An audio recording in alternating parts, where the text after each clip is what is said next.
Welcome back to Dechamp's Rants and Reviews. I'm Mark Dechamp Deschamps, and tonight we're talking about the Game Awards.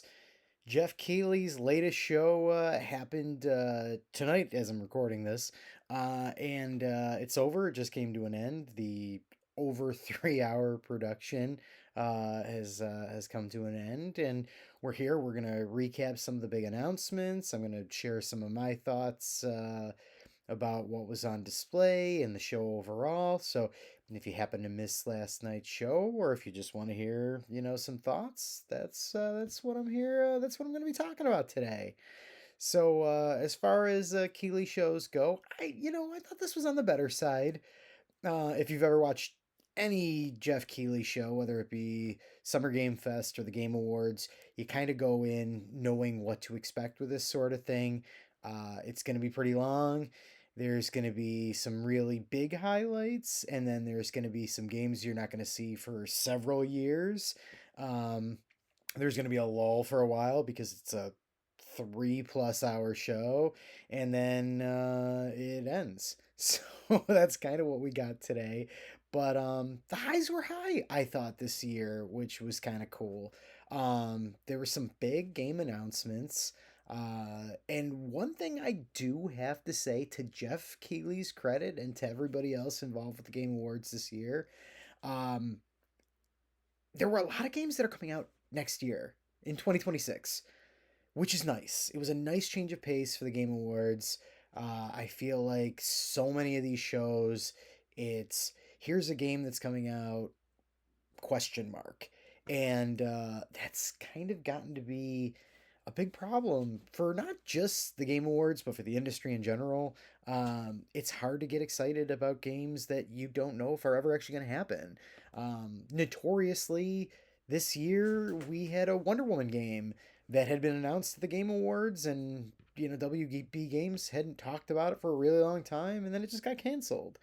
So I feel like one of the things going into today's show, um, one of the big questions was, is anybody gonna care? Is there gonna, if we know going in that some of these games might not ever actually come out ever, is there a reason to care about the Game Awards?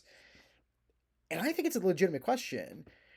But when you actually have games with release dates, publishers showing things that are definitely going to happen, that makes it a lot easier to be invested. And so I thought, based on that alone and the quality of what we saw, it was a good show. Um, yes, there are games that are going to be far out. There was one in particular that I'll be surprised if it's, out by 2030. So we'll get to that. But I'm going to recap some of the things that I was really excited about.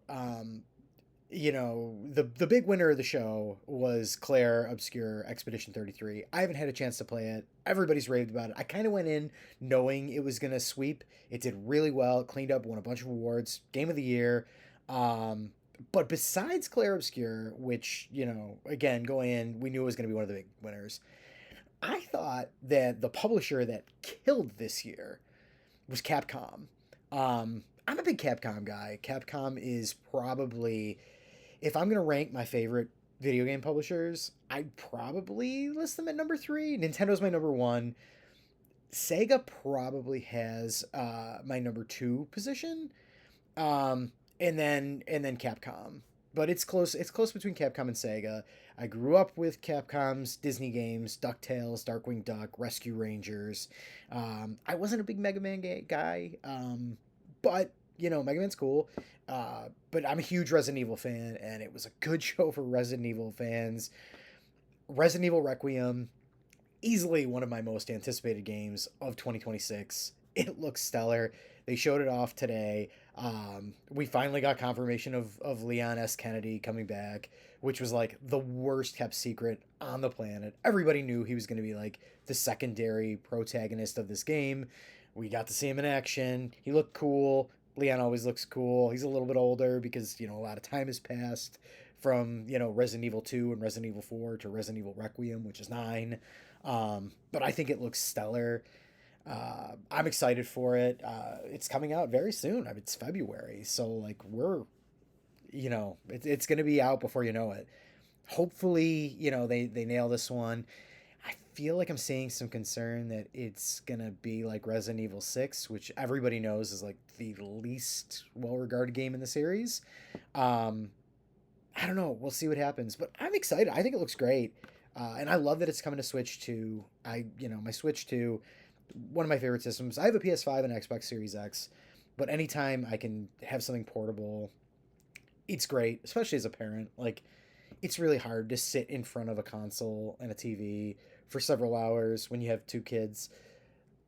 That's what I love about Switch. It's great in that regard. So I love that this is coming to Switch 2. And speaking of Switch 2, Pragmata got announced for Switch 2, and I have thought all along that this game looked good. It's been a really long wait for this. Capcom announced it several years ago. It has always looked weird, and it still looks weird, but I'm excited for it. I think it looks pretty great. Um, it's strangely enough, like Capcom seems to be all aboard the amiibo train. All of a sudden, like Capcom has always kind of had some amiibo come out. Like we had the Smash Brothers characters, we had Mega Man and Ryu and Ken, and we had some Monster Hunter ones. But now all of a sudden, we have an announced one for Resident Evil Requiem, which we haven't seen yet. And we had all the Street Fighter 6 ones that came out this year, and on top of that, Pragmata is getting one, which is kind of cool. Like they announced the Switch 2 version and an amiibo today.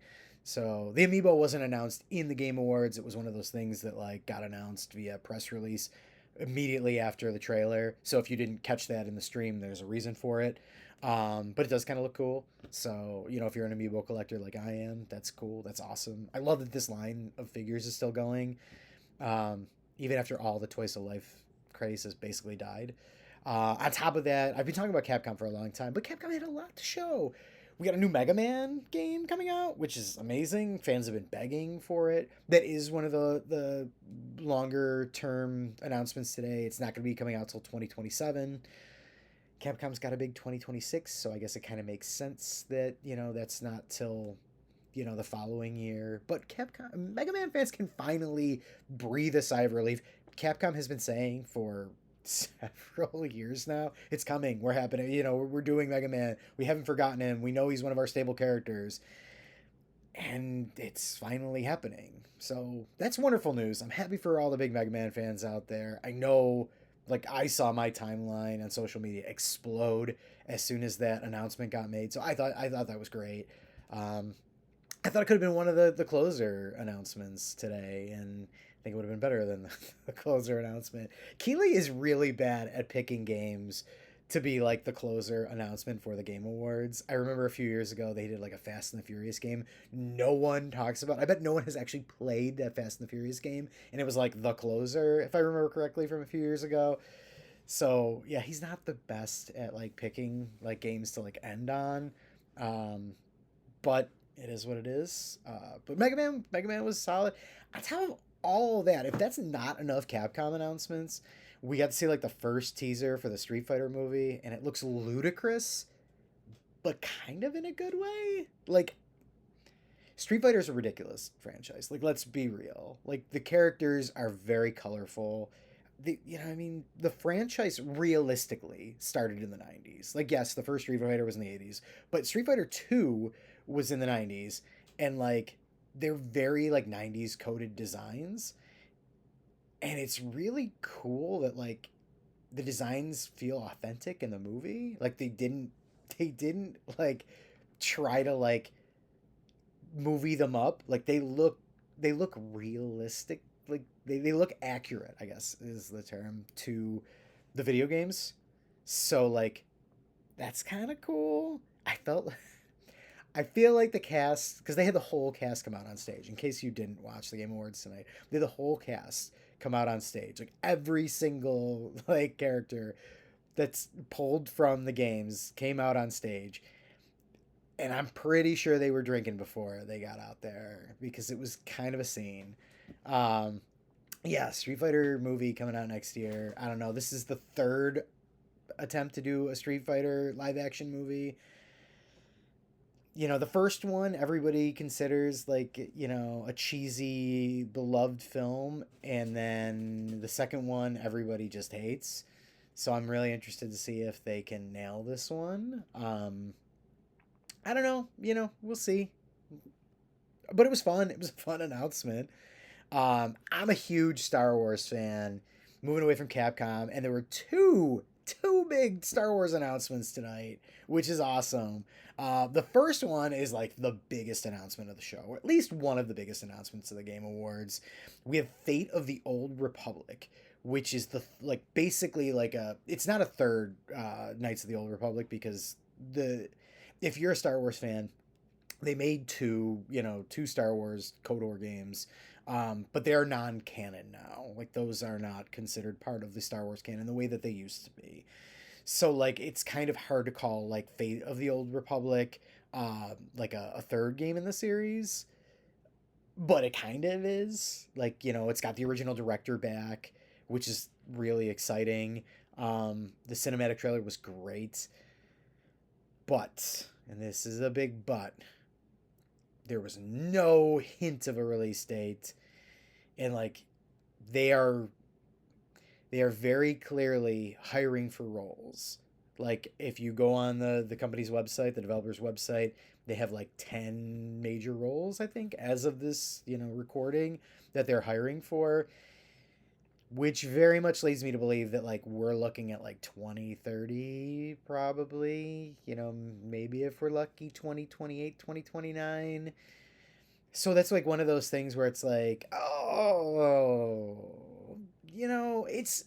it's exciting, but it's not. So it's hard. Like this is the type of announcement the Game Awards is known for. This when I was what I was talking about at the beginning of the show, like just a classic TGA announcement. Like, oh, here's this exciting game.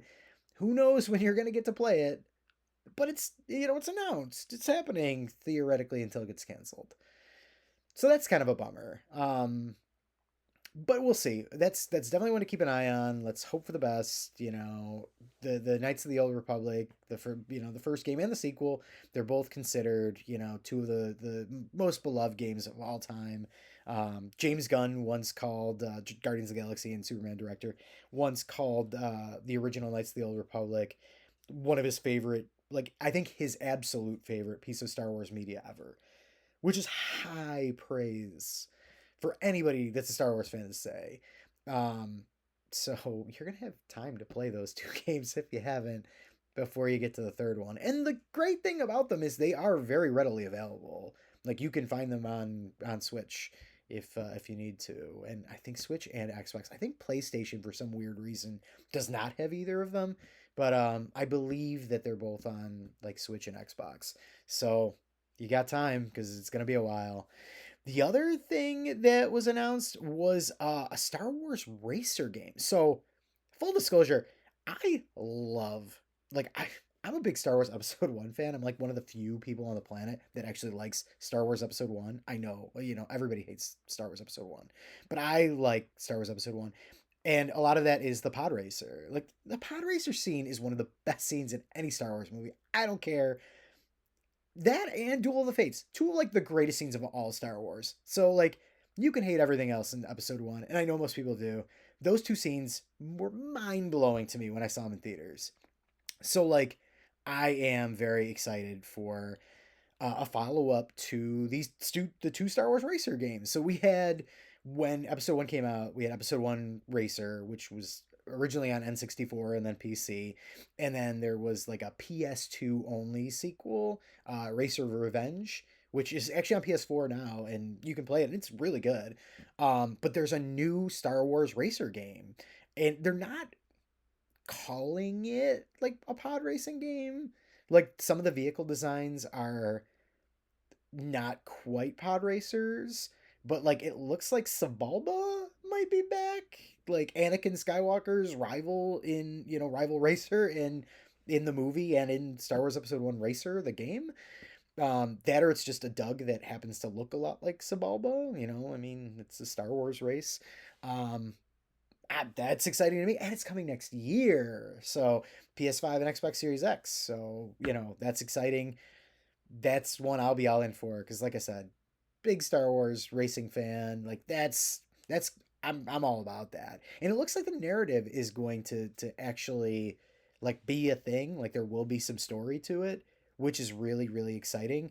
The writer of one of the TMNT games is actually on it. Is actually writing the story for it. So like that's exciting news right there. Um, we'll see. We'll see, if it ends up being something. But I'm excited. Like, as a Star Wars guy, I got two big announcements out of this show. Like, that was very cool. Um, we'll see what happens with both of those. Um, Another weird one that like this, I don't think anybody. Well, we'll get into that. I don't think everybody is going to be as excited about this game as I am, but Bradley the Badger was announced. And that's so okay. If you're not familiar, this was developed by a new development team that's spun out of Ubisoft called Day for Night. And Bradley the Badger is like their debut game. And David Soliani, who was the director of the two Mario plus Rabbids games on Nintendo Switch, Kingdom Battle and Sparks of Hope. And he spun off a new team following Sparks of Hope's release, which is a bummer because I would have loved a third Mario plus Rabbids game. But the team's first new game is revealed, and it's Bradley the Badger, and it looks wild. If you've ever played Conker's Bad Fur Day, which was developed by Rare and released on the N64 about 25 years ago, um, it's got huge vibes of that, like where there's like a lot of like meta humor to it. Um, it looks like the game bounces is going to bounce between different genres, and it looks really quirky and weird.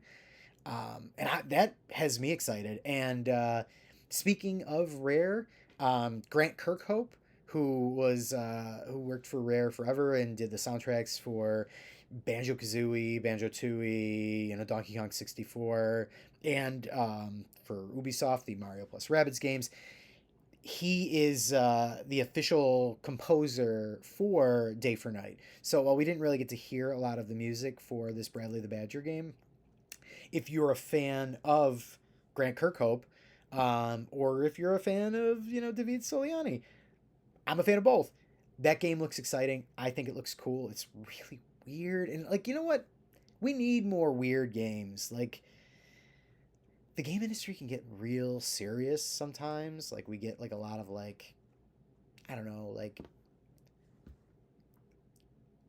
full of themselves shooters and all kinds of stuff. Everything's too dour and serious. So like something that's weird and out there is kind of cool.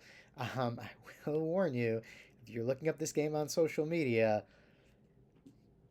it's a furry animal game, and there's already a whole lot of NSFW art.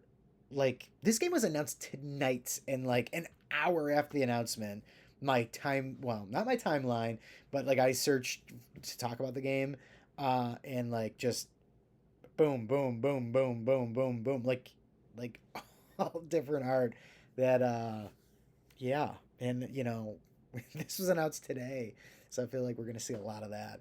So be careful searching that one. But Bradley the Badger looks cool. I'm interested. That's a unique one. I think the only platform that was announced for so far is Steam. I expect that'll change. I'm more of a console gamer myself, so hopefully it does. But it's still gonna be on my radar regardless. I'm hoping for the best for that team, and we'll see what happens. Um, Lots of announcements tonight. Gang of Dragon was announced from the creator of the Yakuza slash Like a Dragon series, and it looks like a Dragon slash Yakuza. I'm a fairly new newcomer to that series. I just beat Yakuza 0 a few weeks ago on Switch 2. I loved it. It was my first time playing the series. I have Yakuza Kiwami to jump into at some point, but I just don't want to jump right into that because I'm playing a bunch of other things. But it looks Gang of Dragon looks just like like a dragon. So I guess if you're into that series, great. It's weird that the creator is just doing that outside of Sega, but we'll see how that shapes up. Um, Marvel Rivals announced that Deadpool is finally joining the roster, which is so bizarre. The game came out a year ago, like a year ago, I think this month, and you would have thought Deadpool would have been there immediately. I don't know if this was like when they were planning out the game, they were like, let's save Deadpool for a year in case there isn't a fan base for this game. And then Marvel Rivals became a huge success, and they had Deadpool like way far in. But Deadpool's finally coming in like January, so like that's kind of cool. You'd think it would have happened by now, but not so much. Um, Larian Studios, Baldur's Gate 3 developer, their new game was announced. They've got a new Divinity coming out. Trailer was wild, wild. Very much some like midsummer vibes to this one, and I liked it. It was a gruesome trailer, like Wicker Man style, midsummer style, like culty type thing.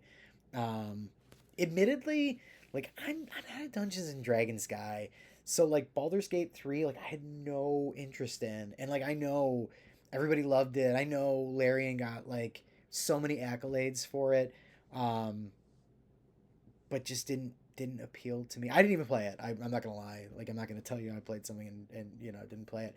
I didn't play it. I'm not into that type of thing. But this was a great trailer. As a horror fan, like watching them do, the Wicker Man Midsummer thing, um, as that backdrop was really cool and really they went hardcore for it. So that was pretty neat. If you're a Tomb Raider fan, there were some big announcements today. Two new games on the way. We're gonna in 2026 have like a reimagining, I guess, of the original Tomb Raider game for the anniversary, because huge year for anniversaries in 2026. We've got the 30th for Tomb Raider, we got the 30th for Resident Evil, we got the 30th for Pokemon.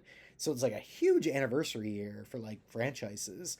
But you know, Crystal Dynamics and Amazon announced that they have two Tomb Raider games coming out. One being a reimagining of the original game, which we'll get next year, and then 2027 we'll get like the next full Lara Croft game.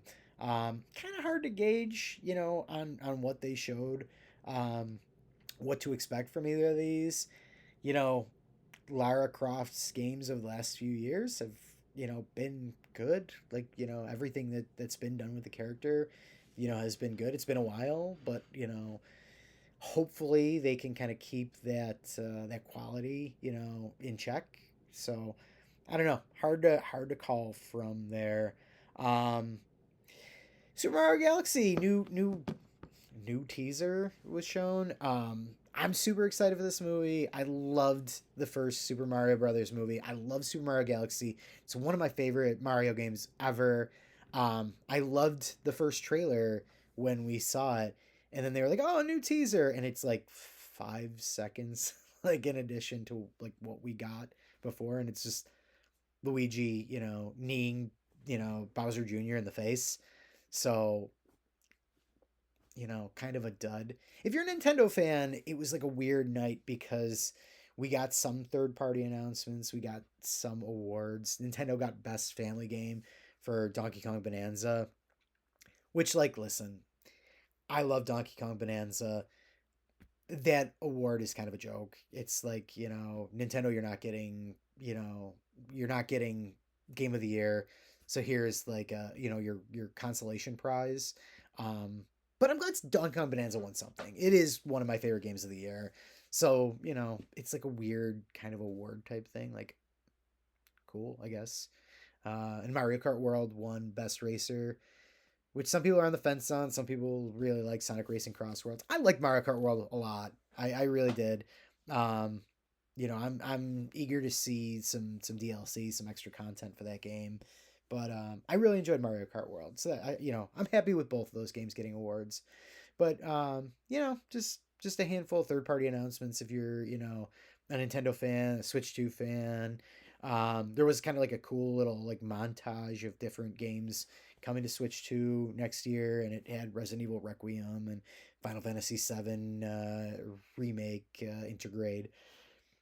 So you know, mixed bag if you're a Switch or Switch 2 guy, but not bad. But yeah, overall, I thought I thought one of the weakest parts was the ending. There was a new game from the Apex Legends and Titanfall guys called High Guard. I don't know, man. I just felt like it was real generic on a night that there was a lot of announcements, a lot of really exciting things.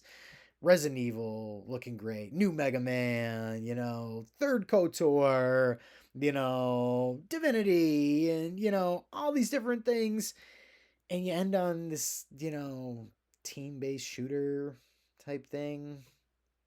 I don't know. Meh.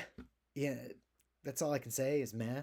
It's weird because I feel like when it comes to the Game Awards, Jeff Keighley really kind of needs to figure out how to shorten these things. I feel like you can easily cut an hour off the Game Awards, like 3.5 hours, because I have the 30-minute pre-show or whatever. So like 3 hours of like actual show in addition to the pre-show. And really, like the pre-show is part of the show because there's awards being given out and announcements being made. So the only thing that like really separates the pre-show from the actual show is that Jeff Keighley is not like the host for that 30 minutes. It's kind of absurd. Um, but yeah, I just feel like we have this thing where it's like boom, boom, boom, amazing announcements, dullness, amazing announcement, weird announcement that maybe will be okay, and then here's the game of the year and good night. So yeah, it's just that's what you kind of expect with the Keighley show. I think the strength of the announcements did help tonight. Like there's a lot of games that I was already excited for and I'm more excited, like Requiem. And there's games I didn't know about that I'm totally excited about. The new Star Wars Racer, Bradley the Badger, Divinity, we'll see. Gang of Dragon, I like, I really like Yakuza 0, so maybe I'll check that one out too. Um so yeah, Pragmata again, it keeps looking better in my opinion. Capcom rarely misses. So yeah, I thought pretty good show overall. I don't know. I'm interested to hear what you think. Let me know in the comments, or hit me up on social media. I'm on Blue Sky at Mark DeChamp. If you're watching, I really appreciate it. I love talking about games. In case you haven't noticed, it's something I'm passionate about. It's something I've been writing about video games professionally for over a decade now. So any chance I get to talk about these types of things, I love. So if you're new to the channel, thank you so much for watching. Please consider subscribing because we're gonna do a lot video game related. There's so much to talk about in 2026. It's gonna be a really big year for gaming, and I hope you'll join me. And I'm really hoping to get some developers on here to talk about some of their stuff coming out. And we're gonna review a lot of games. I just had a review for Marvel Cosmic Invasion the other day. So thank you so much for watching. Hit that subscribe. Let me know in the comments what you thought, and we'll see you next time.